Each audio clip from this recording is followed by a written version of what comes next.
উৰিষ্যাৰ ৰেল দুৰ্ঘটনাৰ পাছতে 48খনকৈ ৰেলৰ চলাচল বাতিল। অসমলৈ অহা দুখন ৰেল বাতিল।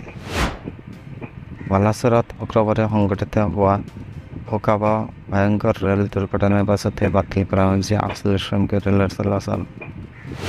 জানিব পৰা অনুসৰি এই 48খনৰ ভিতৰত অসমলৈ অহা দুখনকৈ ৰেলৰ চলাচল বাতিল হৈছে।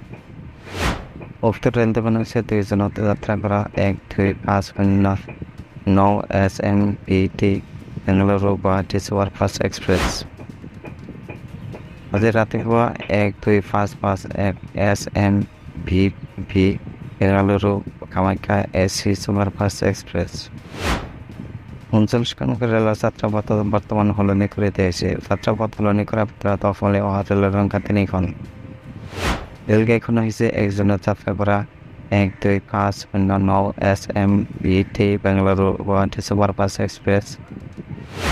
2 জুনত যাত্ৰা কৰা 15929 তাম্বাৰাম নিউ তিনিচুকীয়া এক্সপ্ৰেছ আৰু 2 জুনত যাত্ৰা কৰা 7047 ডিব্ৰুগড় সেকেন্দ্ৰাবাদ স্পেচিয়েল।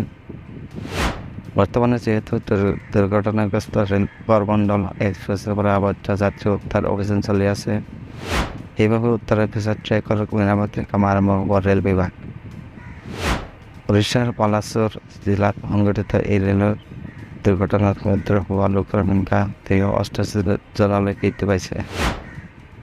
1000ৰো অধিক যাত্ৰী আহত হৈছে বুলি জানিব পৰা গৈছে।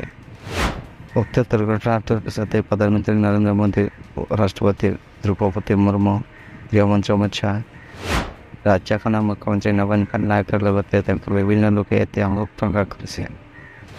ইয়াৰ সমান্তৰালকৈ ৰেলমন্ত্ৰী অশ্বিনী বৈষ্ণৱে নিহত পৰিয়াললৈ 10 লাখ টকা, গুৰুতৰভাৱে আহতলৈ 3 লাখ টকা, সামান্য আঘাতপ্ৰাপ্তলৈ 50,000 টকাৰ সাহায্য ঘোষণা কৰিছে।